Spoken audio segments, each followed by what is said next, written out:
Welcome to the Nightly Rant with your hosts, Mike and Torya. This is the show where we examine society from a sarcastic point of view. If you like insane conversations, this is definitely the show for you. Let's get into today's topic.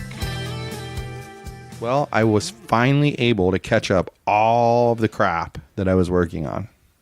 Congratulations. I can't even tell you what a relief it is. Do you want to know how far behind I am because I lost an entire day due to a douchey laptop? Oh, I'm sure. Very. It's annoying. I'm sure, but you'll catch it up. I know you. On Sunday. But here's the deal. It's not the only thing that made me relax today. What else made you relax today? Well, you, being the lunatic that you usually are, had shown me one time when we were in Costa Mesa this place called Float Easy.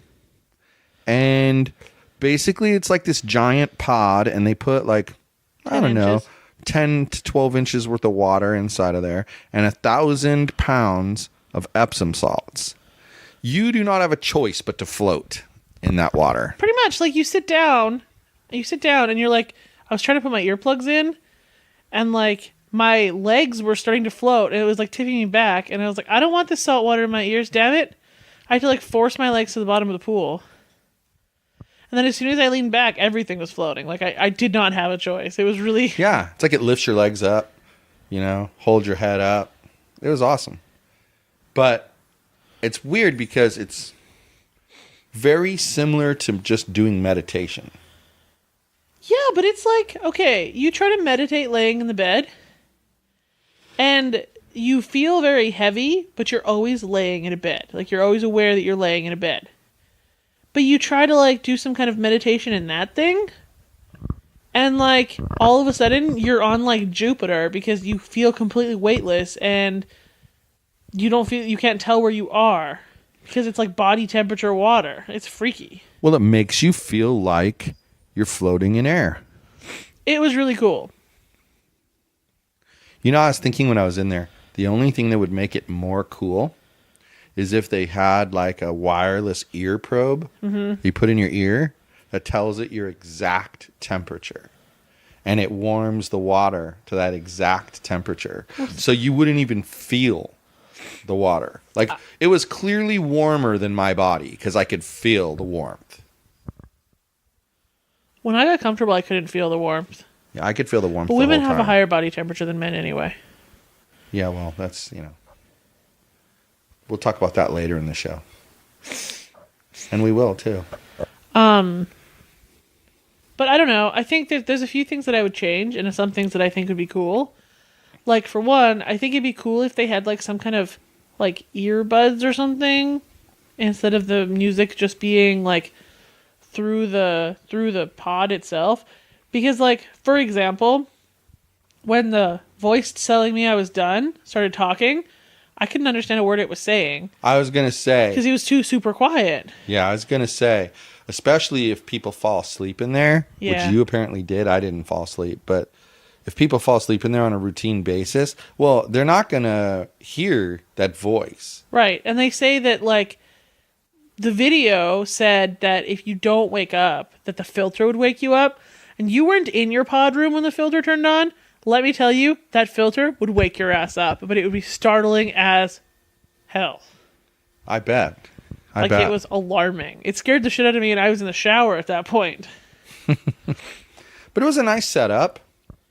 The girl that helped us was a little bit... Weird. That's allowed. It's kind of a weird thing to do, so you kind of expect the people who work there to be a little odd. Well, but like I told you, after the whole damn thing, I took my shower, I got dressed, and then I walked to the back because I heard that there was a blow dryer back there, and they said something about there being like combs that you could like comb your hair. Yeah. So I did that, combed my hair. While I'm standing there combing my hair, the chick who was helping us is on a break. And she's talking to the customer, and the customer is saying, well, is it okay to just wear, take my bra off and just wear panties when I go in the thing? And the other girl goes, well, I wouldn't know. I never wear panties at all. And I was like, okay, I didn't need to know that. Like, why are we talking about this in front of me? I'm pretty sure you could wear whatever you wanted in that thing. I didn't want to know that the lady was going to go in her panties and no bra either, to be honest with you. Like, that's just, why do people share that kind of information just out in public? It's weird. Did they know you were standing there? Yeah. That's They both funny. said hi to me when I walked in the room. I don't know. Weird shit happens to me a lot of the time. But maybe it's because I pay more attention than most people. Would you do it again? The float? Yeah, I would do it again. Especially, I'm noticing, okay, if you go for a massage, that's the only thing I can really compare it to. Because, like, I'm telling you, the whole idea behind this is to force you into a meditative state. You're supposed to be meditating during that hour. And you don't have any choice. Like, when you're here, you can suddenly, like, wake up, look at your phone, do whatever. You're in that thing, you're screwed. You're laying there for the whole hour, or else you're getting the hell out, one or the other. Right. And so you have to meditate the whole time. Well, anyway, when you go for a massage, it's a similar thing. You know, the idea is to relax yourself. And I find, like, with a good massage, I'm relaxed for days. Like, it feels good for days. But when you get, like, a half-assed massage from a professional massage person who's only after the money and they don't give a crap about the quality, Yeah. you leave there, and about a half hour later, you're like, well, that doesn't feel so good anymore. That feels like they beat Or the crap out of sometimes me. it hurts. Yeah, like they you're beat sore. the hell out of you. Exactly. But this still has me feeling like my lower back is not sore. My shoulders are not sore. I have some pain in the middle of my back that I think I'm going to foam roll out of my back once we're done here. Yeah. But I don't think it could fix that because I think that's I don't know. It seems like just an issue that I always have. So hold on a second. I want to throw a little impromptu commercial break right here, okay? How rude. It's easier for me than having to edit it in, so I'll do it this way. So, if you're listening to this podcast and you would like to have your own podcast, Because you're the bomb. we have the answer for you. It's called Elite Podcast Academy, and you can find it, out of all places, at elitepodcastacademy.com. It's Wow. amazing. It's a done-for-you course on how to launch your podcast so you don't make any mistakes. You come right out of the gate with the best possible podcast you can have, and it costs a fraction of the $2,500 I would charge you to be your consultant and walk you through it. But guess what? Guess who's your consultant and guess who walks you through it? You. No, Yogi. Oh, No, I'm that's even kidding. better. I'm That's kidding. even It's better. Me. It's me. Yogi should be the narrator. It's me, though. He doesn't talk, so that just makes it kind of hard. But head on over there, elitepodcastacademy.com. Click on the link to podcast launch course and get signed up for that sucker. If you do it before the actual launch of the course, you're going to get 50% off the cost of that course. That's awesome. So head on over to elitepodcastacademy.com. Now with that, you were a little irritated about a gender discussion, and you said you wanted to talk about it tonight. Well, okay, so first thing, I wasn't irritated because the person who posted the initial post agreed with me. So there was nothing to really irritate. But then I got to thinking about it, and I'm just annoyed by the whole thing. So I eventually got irritated. So, Well, why don't you tell them what I'm it is going you're to. annoyed about? how about you chill out and I'll get there? Dude. Well, 45 seconds of explanation and nobody knows what the hell you're talking about. And now you've made it longer. 'cause Including you me. won't shut the hell up. Including me. Get to the point. I'm going to kick your ass later. Get to With the my point. foot. Whoops. Or I'll just kick something at you right now. Get to the point. So, okay, I saw this post, and it said something Where was about said post?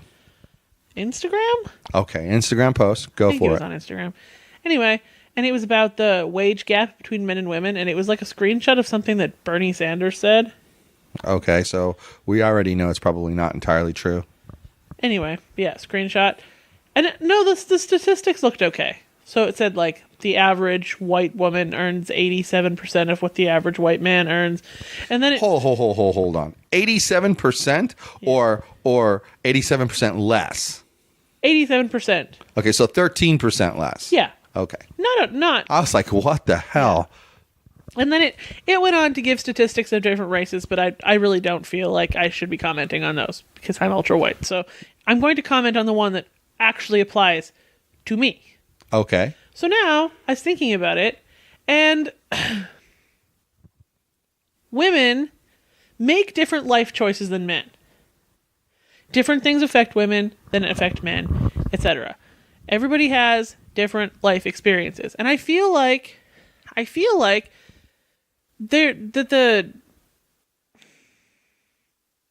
not a gender bias issue. It's you made different life choices, so you've been led on a slightly different path of life issue. Let me explain something to you, because I've lived it. The scenario you're talking about doesn't just apply to women either. That's why I don't believe it's a gender gap issue. Because when I worked at Restaurants on the Run, the owners were 3 entrepreneurs. And the 2 of the owners were brothers. The CEO and the director of sales were brothers. Okay, so clearly they walked in lockstep for the most part. Okay. And he, the CEO, he joined what was called at the time the Young Entrepreneurs Organization, YEO.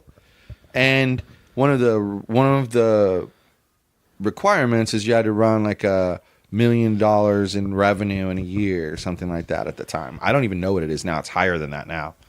But in any event, because more entrepreneurs wanted to join who weren't within the young ages, they turned it into Entrepreneurs Organization. Well, he became the global chairman of the Entrepreneurs Organization at some point. That's how much into that whole entrepreneurial spirit he was. Okay. And he treated his employees the same way. Work your ass off, get paid more. Don't work your ass off, get paid less. Make excuses and don't come to work, get paid less. And like my salary was $80,000 a year. Okay. What I took home was more like $250,000 to $300,000. Because you got performance bonuses. Exactly. And I busted my ass for those people. And I would come to work at 7 o'clock in the morning, and I would get off there at like 3, 4 o'clock. I'd go home, I'd eat dinner, and then it would be like 7 o'clock at night, and I'd work from 7 until midnight. And then do it all over again. Sometimes I'd work till 7 until 2, 3 in the morning. Do it all over again. But I got my shit done. I got work done. And I kept things under control. And like I told you, we grew from $4 million a year and 5% online to $40 million a year and 90% online. That's a huge profit margin change. But anyway, the point being, there were men there too that were like, oh, I have a runny nose. I'm going to stay home today. Right. And guess what? Those men, they made less money than everyone else and where the gap begins, it's not a, yo, Joe Blow, you're getting started at $10 an hour. Oh, Gina, you're getting $8 an hour. They both get $10 an hour. Where the gap comes in is from the people who are continually calling in sick or taking longer breaks The gap comes from or raises not getting their and job done. So then it's bonuses. time for a raise. If Gina, let's just switch the story around a little bit. Let's say Gina worked harder than Dave.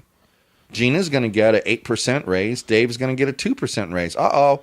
We have a 6% gap just on the pay raise. Right. And I know that the articles about this that you can read, they say that women are making choices to go and like take maternity leave and have babies. And like, there's nothing wrong with that. But don't expect that your performance when you're doing those things is the same as somebody else who's not making those choices. You're missing work. You have your kid's place. You're not putting in those extra hours afterwards. Your kid is sick, so you're taking a sick day. Like, don't expect to get the same promotions if you're making those choices. And that applies to both. If you're a dad and you're going to be the one who takes sick days, don't expect to get the same promotions But as if the you're person who's not doing anyone, that. but if you're anyone and you're taking time off, don't expect to get the same Right. raises and promotions. Anybody, I don't care, man, woman, married, not married, have children, don't have children. If you take time off from work that other people aren't taking time off from, Yep. then you have a problem. Like, okay, it was perfect for me because I used to work from home Tuesdays and Fridays. So as an executive, I worked a lot of days when I was sick anyway. Mm-hmm. But there'd be times where like it would be Monday morning and I'd wake up and I'd feel like oh, I think I'm going to get the flu or whatever, I'd still go to work, isolate myself in my office and tell people to kind of stay away. And then I'd go home. You know why? Because I knew that I had Tuesday to work from home. And so if I was going to work a little bit slower or whatever, no one knew because I was working at home. Right. I would always work, but I was working at home. And like you made the comment, when you work from home, being sick isn't such a big deal. Because you can be a giant pile of snot and nobody cares. You can work slower. You can work like 10 hours at slow pace. And if you need a break every 5 minutes, you can take a break every 5 minutes and no one's going to say anything to you about it. But the bottom line is that when people have that entrepreneurial spirit, well, then you're going to get paid more effort you put in, the more money you're going to get paid. Less effort you put in, less money you're going to get paid. But here's the key. You said it, but I want to make sure we highlight it. Is there anything wrong with a woman having a baby? No. Is there anything wrong with a woman taking time off when she has a baby? Of course not. No. Is there anything wrong that when the child is sick, the woman stays home and takes a sick day? Of course not. None of that is wrong. None of it. It's what they should do. Where it's wrong is when they expect that the other person, who is right next to them and works all of the days that they didn't work and takes none of the time off that they took off and doesn't ever have to take a sick day for somebody else and is there every single day, more than 40 hours a week, 5-6 days a week, every single month, every single quarter, every single half a year, every single year, and then it get to the end of the year. Now the boss is going to go, Jane does a good job. I'm going to give her a 3% raise. Bob over here, though, he does a good job, and he's always here when I need him. I can pass things off to him. I'm going to give him a 5% raise. He deserves the recognition for being here all that time. So, did Jane get a bad raise? No, she got a good raise. She got 3%. That's what he's given. He got the extra because he did the extra. I think back to when I was working at H&R because it's like the perfect example. It was me and Work Mike. Okay. We both started within the same 3-month period. We both had the same starting wage, etc. Now, if there was going to be raises, he would have deserved more of a raise than me. Why? Because I called in sick more. Yeah. I missed, and I always made up for them by working extra hours on certain days, but I missed more days of work overall than he did, by a lot.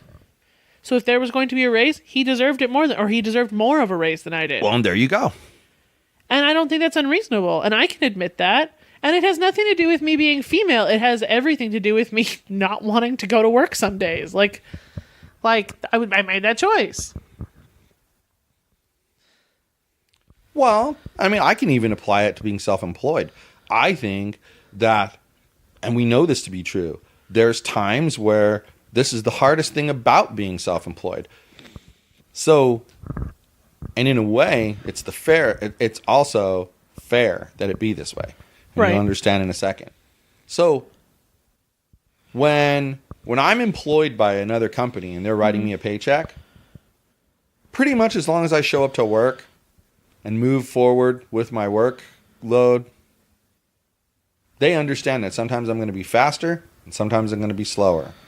But I'm going to get a paycheck auto-deposited into my bank account whenever payday is, at least twice a month. Right. Okay?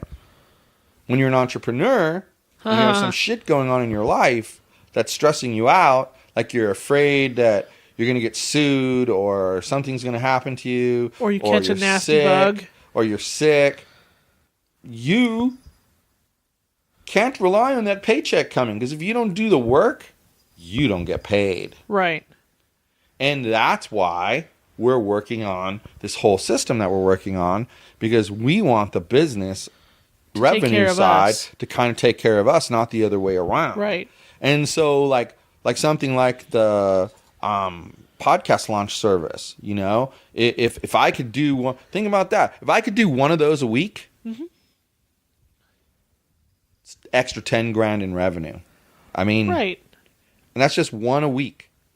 And then with the course, if enough people buy that course, I don't have to do anything for that course except maybe answer customer service inquiries.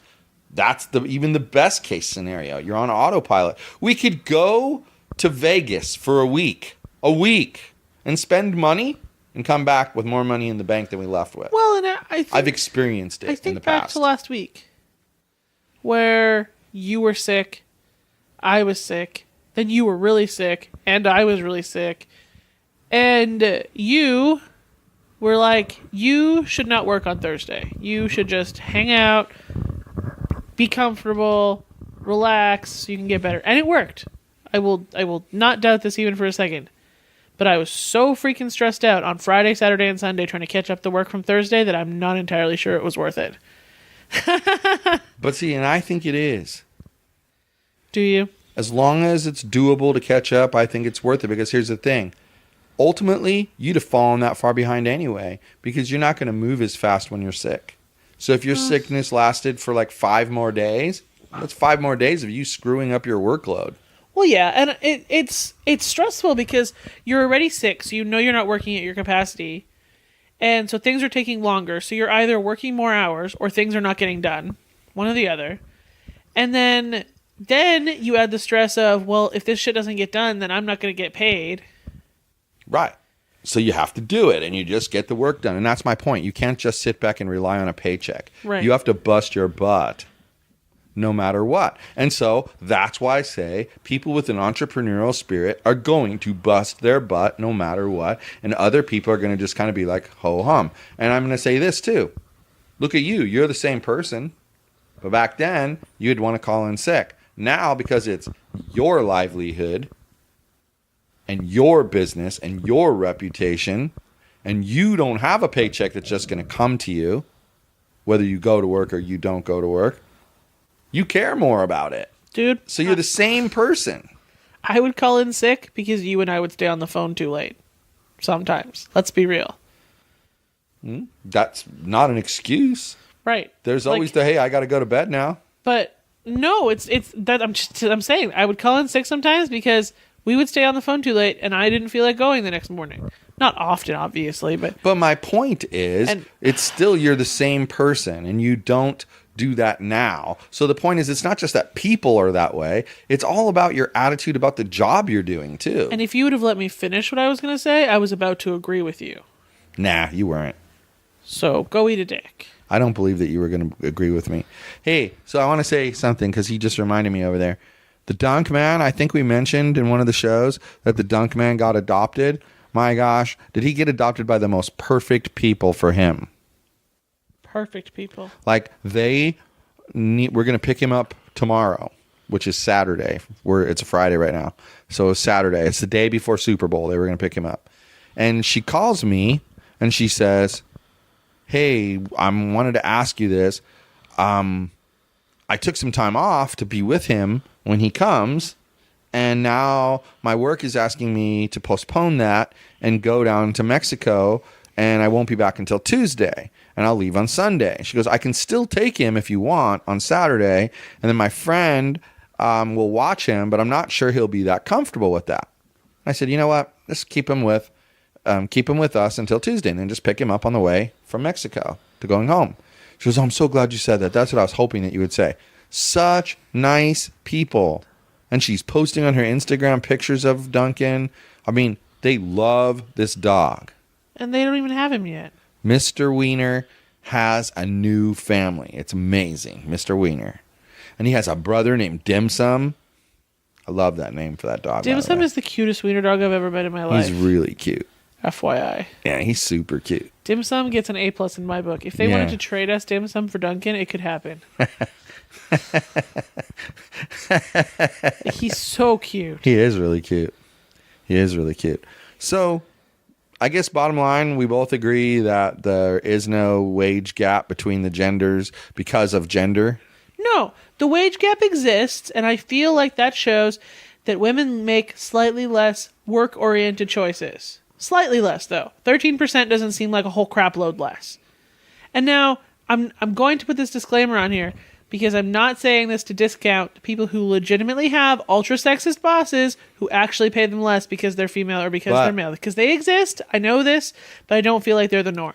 What do you say to people who say that they have to take the time off to take care of their child, and they have to take time off when they're pregnant? What do you say to them? You don't have to do anything. You're making that choice. One, One, you could hire a nanny. You could sacrifice the money instead of sacrificing the productivity at work. You're making a family choice. That's it. It's a choice. The ironic part about what you said is you could sacrifice and have the nanny, but in the end, it's like an investment in your career because your career is going to grow. You're going to make more money. You only have so much you to go around. You can put it mostly in family, or you can put it mostly in work, or you can split it evenly. But you only have so much you. You have to make sacrifices somewhere. You can't give 100% to your work and 100% to your family. And people give different percentages of themselves to both things. And I think that's where the wage gap comes from. And I think men are stereotypically more likely to give more to work than to family. Well, okay. But then that piggybacks on the comment of I'm forced to do X. Maybe they are forced to do it because their husband refuses to do it ever. Nanny. See? Yeah. I'm asking the questions that people ask, and you have the answer. Because, yeah, if you had a nanny, wouldn't matter. And let me also add the disclaimer that if I had tiny humans, I would be a family chooser over a work chooser. So, well, but like Heather, Matt's fiance, Heather, she's a nanny. Yeah. And, I mean, I don't think she gets paid a massive amount of money, but I'm sure she gets paid pretty well because, I mean, let's face it, she's with kids all day long, and there are multiple of them. Mm-hmm. So, I mean, let's say she makes $15 an hour. Is that... Everyone's, it's such an easy job. It's not an easy job, especially taking care of someone. It's not an easy job taking care of your own kids for 8 hours a day. Taking care of someone else's kids is 100 times worse because they don't even want to listen to you when you talk to them. If I had a penny for every time I watched a kid who told me I wasn't his dad and I shouldn't tell him what to do, I'd at least have $1. But anyway, you get my point. It's happened 100 times at least. If I've successfully pissed you off, kindly send us an email and tell me, because I would love to know if you're angry. info@yogispodcastnetwork.com. Or you can hit me up on Instagram at Yogi_podcast_network. We should create 2 email addresses. We should create an email address like bitching at you at yogispodcastnetwork.com and giving you love at yogispodcastnetwork.com. And then that way, the people who are on our side can send us to giving you love, and the people who are totally pissed off by what we say can send us an email at bitching at you. Keep it simpler. You rock and fuck you. Yeah. At Yogi's Podcast. There you go. I mean, of course, that means the explicit tag has to be on every episode as we advertise that. But whatever. It's interesting. It's funny, though. Wouldn't it be hilarious? You'd put the explicit tag on for one F-bomb? Yeah. How rude. Apple, rethink your life. It's not Apple, really, so much as Google, believe it or not. Anyway. Everyone rethink your life. I think that we have come to the conclusion that we're both on the same page on that issue. I think that we are both on the same page on the floating issue, too. I think we both feel the same way about that floating thing. I think we saw the $99 package and how it said you could gift your floats to someone else. I think if you and I could spend $100 a month and both go for a float for an hour and meditate like that for an hour a month, that we would probably get benefit out of it. Yeah. You know what I didn't, knock on wood, didn't get today? Huh. Blood pressure headache. Interesting. Did not get blood pressure headache. Well, at this point in the day, time to buy a float pod and put it in my parking space, my second parking space. God, that'd be so cool. In the second parking space. There's no electricity. Yeah, I'll just put in the first parking space and tap into that electrical line that's right there. There you go. Park the car over there by Deborah. You know what? If we had one in like our house, I would probably do it for like 20 minutes a day. Yeah. Well, but that goes to tell you, though. I'm still thinking in the back of my mind, and I laid there, and I couldn't have any thoughts, but when I got out and I was showering, I was thinking about this. It felt so relaxing and good that I should probably focus on a little bit of meditation every single day. Because I really believe that a big part of why it relaxes you, yes, the salty water holding you floating on air, yes, that helps, and that it's the same temperature, that helps a big percentage, probably 50%. But the other 50% is that it forces you to meditate for a whole hour. And I could not think of anything else. I think the benefit is 100% from the meditation if your goal is relaxation and not like recovery from sports. Yeah. That's from the Epsom salts, let's be real. But if your goal is relaxation, it's 100% the meditation. But the floating in the like perfect environment just takes it to the next freaking level. But okay, if I want to lower my blood pressure, that was one of the goals they give you there. Couldn't I accomplish that through meditation? Exactly. You could, 100%. But I think if your blood pressure went down, let's go with a nice even 5 points on whichever number you feel, maybe like call it 5%. I think you'd probably get it at down like 7 or 8% because you're taking your meditation, your relaxation to the next level. There's less distractions in that funky little pod. Yeah, that part's true. Like, I try to like lay in bed and do that meditation thing that I like, and Yogi will jingle and it will like jolt me out of it. Like, the only thing that jolted me out of this was 1, water dripped on my eye. That was kind of offensive. And then 2, I thought some bitch was coming in the room. Like, yeah. It was a really weird experience though in the sense that like it felt like when I went to the tanning salon for the first time. Yeah. Just a really alien experience. Less claustrophobic than a tanning bed. Well, I used to go to the tubes that you stand in. Yeah. But it's so alien because like those you'd get inside and you'd close the door.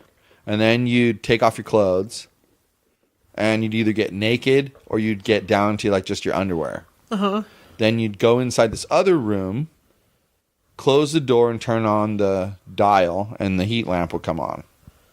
I think if I was going into tanning too, but I'd just do it in the naked. And you'd set it to like 4 minutes, and then you'd get used to it. Then the next time you set it to 6 minutes, then you'd get used to it. But it was alien at first, really weird. And this was the same kind of thing. Like they dump you off in this room, and let me tell you, they did not leave a lot of room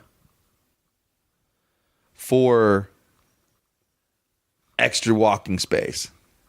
No, my clothes got wet because I didn't hang them on the hooks. I put them on the bench. So, like, that tells you how cramped the little room was. Yeah, like, it there was super shower, there was a get naked space, and there was a giant ass pod. That's it. And that was it. But anyway, if you live in the North Orange County, Central Orange County area, check out Float Easy in Costa Mesa because your first float is free, and that's really awesome if you're even remotely interested. And we're not endorsed by them. We just think it was cool. Yeah, it was a neat experience. And we do not get paid to say that. 0%. So. Well, we did get a free float, but everybody gets a free float, so there's that. Yeah. And don't believe it's your last week to get the free float because it's lie. Right in there. It's painted on their window. Yeah. First timers are free. Yeah. And if you think, I was thinking about that when I first got in there. It's very smart on their part. Great marketing ploy. Here, try it out. I think so too. And not only that, how about this? It's a brick and mortar business using internet marketing to work. Because what did you have to give them when you signed up for an appointment? Oh, I bet you I get all sorts of emails from them now. Yeah. Because they now have your email address. Which is okay. If they want to send me promos, that's no big deal. But that's not my point. My point is just that they're using internet marketing, but they're of course. A brick and mortar business. It's ingenious. Well, and I think that if like 5% of the people who come in for their free float buy some kind of package, that they're probably making a profit. Yeah. And that's why they give it away. But here's the thing. It makes you wonder, like, okay, you're essentially saying that a float is worth about $45. Even though I saw some gift cards that were like $22. Well, I said 50 because... But okay, 50 is a good round number. Yeah. But 50 is a good round number. How many of those $50 floats do they have to give away before somebody buys a package? Because that's then your cost to acquire a customer. And it could be quite high. Well, like I said, I think they probably get about between 5 and 10% of people purchasing more floats. Well, I mean, it's like, it doesn't matter. I mean, if your cost to acquire a customer is $8,000, but the program that you're selling is $20,000. Exactly. Who cares? Exactly. I mean, you're making $12,000. Exactly. More for me to edit. Anyway, I'm being assaulted by a cat. And I am super sleepy. So I guess that means Good night, everyone. hasta la bye-bye. Yogi Dog. Thank you for listening to the Nightly Rant. If you enjoyed the show, please give us a 5-star rating on Apple Podcasts or Google Play. If you didn't enjoy the show, please just ignore that previous request for a rating. This has been a Yogi's Podcast Network production.